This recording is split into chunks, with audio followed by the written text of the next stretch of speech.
ካብ ስልጣኑን ዝተሰናበተ ኣይተ ጌታቸው ረዳ ተኪኡ ፕሬዝደንት ግዚያዊ ምምሕዳር ትግራይ ኮይኑ ዝተሾመ ሌተናል ጀነራል ታደሰ ወረደ መንበረ ስልጣኑን ተወሰኽቲ 6 ኣዋርሕ ተናዊሕሉ ኣሎ። ፕሬዝደንት ግዚያዊ ምምሕዳር ትግራይ ሌተናል ጀነራል ታደሰ ወረደ ሎሚ 29 መጋቢት 2018 ናይ ሓደ ዓመት ኣፈጻጽማ ስራሕትታት ሪፖርት ምምሕዳር ዘቕረበ እንትኸውን ነዚ ዓመታዊ ሪፖርት መሰረት ምግባር ድማ ምስ ቀዳማይ ሚኒስተር ዶክተር አብይ አሕመድን ኣማኻሪ ቀዳማይ ሚኒስተር ኣብ ጉዳያት ቀርኒ ኣፍሪካ ሚኒስተር ኣይተ ጌታቸው ረዳ ዝርከቡ ላዕለዎት ሓለፍቲ መንግስቲ ፌደራል ዘተካይድ ኣሎ። ሰላም ከመይ ተጸንሑ ተኸታተልትን ፈተውትን ሕርያኖስ ኒውስ እዋናዊ ዛዕባ ኣጀንዳ ትግራይ ሒዝና ቀሪብና ኣለና። ነተወሰኽቲ 6 ኣዋርሕ ኣብ ወንበር ንኽጸንሕ ዝተፈቐደሉን ዝተፈላለዩ ዘተታት ምስ ቀዳማይ ሚኒስተር አብይ አሕመድ ዝተዛተየ ጀነራል ታደሰ ወረደ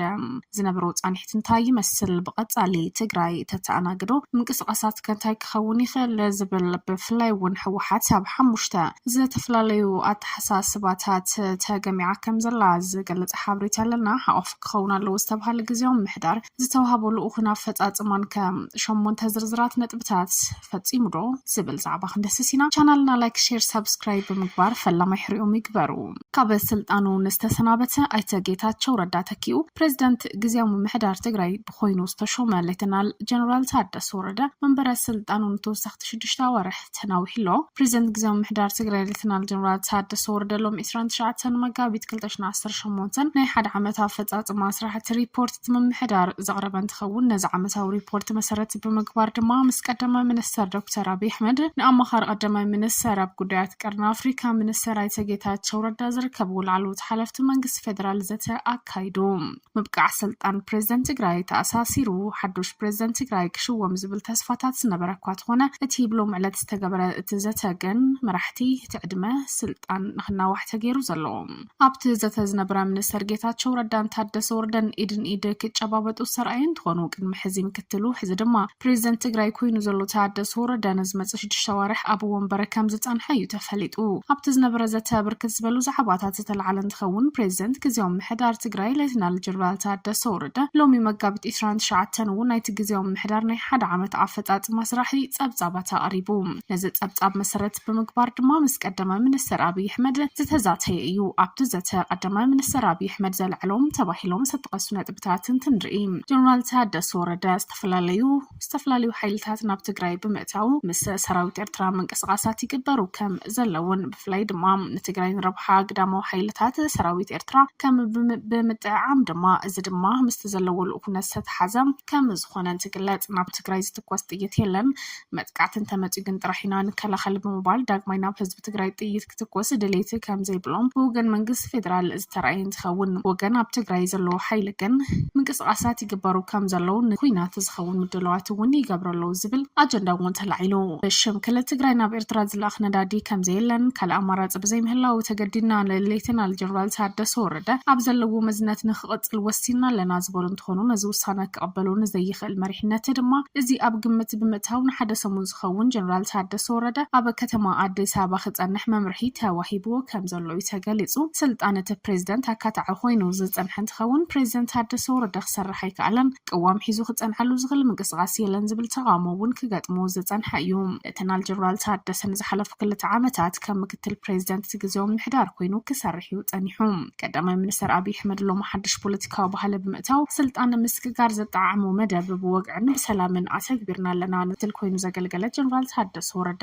ነዚ ናይ መሪሕነት ግደብ ሓላፍነት ዝተውሃበ እኳ እንተኾነ ኣብቲ ናይ ዝሓለፈ ምምሕዳር ግን ንጹር ርድኢት ስለ ዘለዎ ንትግራይ በዚ ወሳኒ ግዜ ምስግጋር ንምምራሕ ጽቡቕ ቅዋም ኣለዎ ዝብል እምነት ከም ዘለዎ ድማ ተፈሊጡ። ነዚ ታሪኻዊ ዕድል ተጠቒሙ ህዝቢ ትግራይ ንሰላም ንልምዓትን ዘለዎ ባህጊ ልክዕ ከምቶም ኣብ መላእ ሃገር ዘለው ደቂ ተጋሩ ክሕግዞ ከምኡውን ብምግባር ድማ ንኢትዮጵያን ኣፍሪቃን ብሓፈሻ ትርጉም ዘለዎ ኣበርክቶ ክገብር ድማ ተስፋታት ዘሎ ምዃኑ እንትግለጽ። ኣብ ዝሓለፉ ሰሙናት ግን ቀዳማይ ሚኒስተር አብይ አሕመድ ፕሬዝደንት ግዚያዊ ምምሕዳር ዝኸውን ሰብ ህዝቢ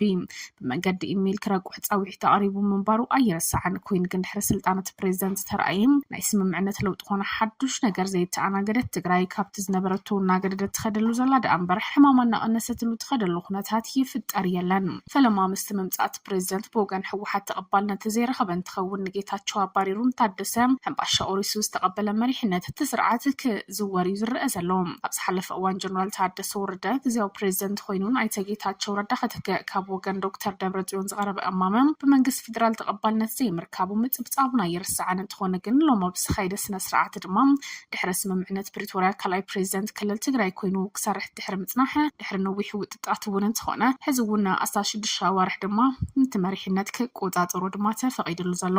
ታደሰ ወረደ ኣብ ኣዲስ ኣበባ እቲ ሓቅፍ ክኸውን ኣለዎ ተባሃለሉ ግዜያዊ ምሕዳር ዝተውሃበሉ ኣፈጻጽማ ብሸሞንተ ዝርዝራት ነጥቢ ኣስፊሩ ከተግብሮምና ክንቀሳቀሰሉ ተግብሮምን ክንቀሳቀሰሉን ተዋሂቡ ዝነበረ እንትኸውን ብፍላይ መስርሕ ምምላስ ተመዛበልቲ ዝተጀመሩ ስራሕቲ ምምላእን ኣብ ዝተረፉ ከባቢታት ክጅመር ምግባር ብመሰረት ስምምዕነት ፕሪቶሪያ ዓድቂ ምፍታሕ ዕጡቃት ናይ ምጥያስ ስራሕቲ ብቁልጡፍ ምፍጻምን ኣብ ትክልል ልዕልና ሕጊ ክነገስ ብምግባር ጠንቂ ድሕንነት ብሰላም ጸጥታ ህዝቢ ዝኾኑ ዘይሕጋውያን ምንቅስቃስ ደው ክብሉ ምግባር ግቡእ ስራሕቲ ምኽባር ሕጊ ምስራሕን ስሩዕ ስራሕቲ ልምዓት መንግስታዊ ማሕበራዊ ግልጋሎት ከምኡ ስራሕቲ ዳግመ ህንፀት ምስላጥ ካብ ሕገ መንግስታውን ሕጋውን ስርዓት ከምኡውን ካብ ሉዓላውነት ስምምዕነት ፕሪቶሪያ ወጻኢ ዝኾኑ ርክባት ምንቅስቃስ ደው ክብሉ ብምግባር እቲ ክልል ዲሞክራሲያዊ መረፃ ድልው ክኸውን ምግባር መሰላት ሲቪክን ፖለቲካዊ ግብረ ዝኾነሉ ብዙሓነት ፖለቲካ ዘተኣናግድ ዲሞክራሲያዊ ባይታ ክፍጠር ምስራሕ ዝብሉ ዝተኻተቱ እዮም ህዝቢ ትክልል ምስ ዝተፈላለዩ ሕብረተሰብ ተዋሳእቲ ፖለቲካ ኣብ መስርሕ ሃገራዊ ዘተ ክሳተፍ ምንቅስቃስ መንግስታዊ መራኸቢ ብዙሓን መተግበርታት ኮሙኒኬሽን ትክልል ርክብ ህዝብታት ኣብ ሃገር ሰናይ ዝምድናታት ዘጠናኸሩ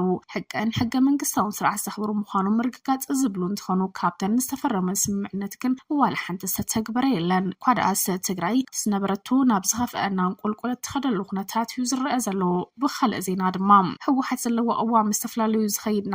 ዝኸይድ ዘሎ እንትኸውን ዝተበታተነ ሓይሊ እናተበራኸተላ ይኸይድ ከም ዘሎና ብመሪሕነት ድማ ኣብ 5 መሪሕነት ድማ ኣብ 5 ተገሚዑ ከም ዘሎ ዝበፅሕና ሓበሬታ የረድእ እቶም ኣብ 5 ተገሚዖም ዘለው ካብ ፖለቲካውን ወታደራውን መራሕቲ ዝርከቡ እንትኾኑ ታደሰ ወረደ ዝመርሖ ግዜያዊ መንግስቲ ይቕጽል ዝብሉ ታደሰ ወረደ ቀይርካ ግዜያዊ ምሕዳር ይቐጽል ዝብሉ ብምቕጻል ድማ ዶክተር ደብረጽዮን ዝመርሖ ዝነበረ መንግስቲ ትግራይ ምስ ደብረጽዮን ናብ ቦቱ ይመለስ ዝብሉ ዘለው እንትኾኑ ኣብ ራብዓይ ድማ ዶክተር ደብረጽዮን ዝመርሖ ዝነበረ መንግስቲ ትግራይ ደብረጽዮን ኣውሪድካ ካልእ ብምትካን ኣብ ቦቱ ይመለስን ኩሉ ነገር ገዳዲፍካ ድማ ሃገረ ትግራይ ንኣውጅ ዝብሉ ብግድኦም ተወዲቦም ምንቅስቃስ እውን የካይዱ ኣለው ካዊ ምንቅስቃሳት ዘይድላ ዘሎ ትግራይ ዝተፈላለዩ ምግምማዓት ተራእዩ ዘሎ እንትኸውን ሓደ ኢና ዝብሉ ግን ድማ ዝተፈላለዩ ጨናፍራት ዝሓዙ ሓደ ዘይኮኑ ፖለቲካዊ መራሕቲ እውን ዝቐጸሉ እዮም ትግራይ ፕሬዚደንት ብምቕያር ከተረጋግጾ ትኽለውጥ ኣሎ ዶ ዝብል ሕቶ ግን መልስ ከይረኸቡ እውን ሕዚ እውን ፕሬዚደንት ብምቕያር ድማ ቀፂሉ ኣሎ ተኸታተልትን ፈተውትን ቻናልና ንሎም ማለት ሓዝናዮ